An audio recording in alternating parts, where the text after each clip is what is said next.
review time on a Honeywell MS-7S, better known as the BG12SL. Here we go. Yeah, I know. Don't even try. I'm not even gonna try to do that. I suck at editing. So here we have a BG12SL. Although Honeywell decides to mess up the model numbers, why can't we just go back to the good stuff? BG12SL. Yeah, anyways. So we have these are not common at all. If you're gonna see one of these, you're gonna see it like this, right here. Okay, well, no. You're gonna see it look like this. So put the two together, and as you can see, pretty good differences. So this is a pull down, and this is a push in, pull down. So as you can see, I can't just pull it straight down. You actually have to push it in. So it's not like the BG10 where you don't have to push in. Although I wish I had a BG10 so I could demonstrate that, but I don't. Anyways, you'll get next review, but you're not part of the review right now. The spotlight's on this guy. So actually, I'm gonna need you again. Take a look at the backs. We have pigtail wires on this one. And we have just your regular little screw stuff on this side. So that's the little thing. Switch. And then, of course, we have the pigtail wires that are soldered into the part there. So, there you go. So this is, what I like about these is it has Braille on it.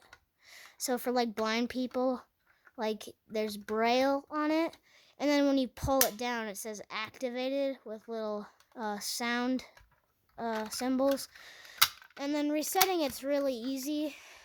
So you pull it like this, just do what it says, and there you go. And then some of them are hex keys. In my case, it's a key. So if it's in a building, you'll put the key in, turn it to the left, open it up, and then just close it. Some people think you actually have to flip this little, so the switch is down. Here, let me take the door off here.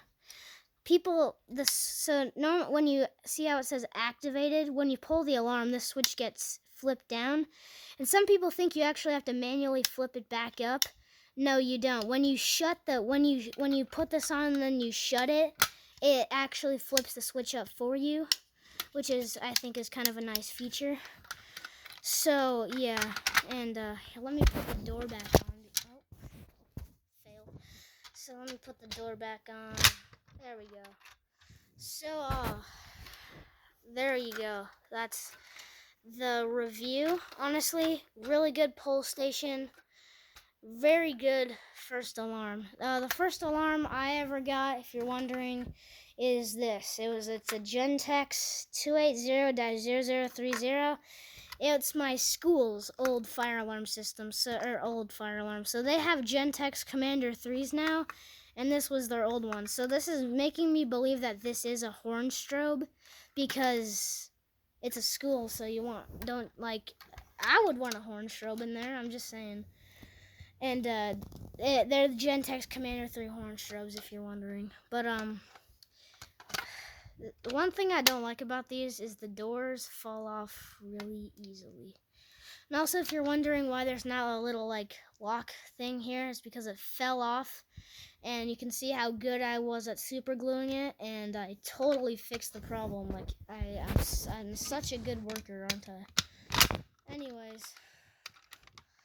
And we can just lock that up. So I don't want this review to be too long. So yeah, I guess here's the outro. Okay, goodbye now. Yeet.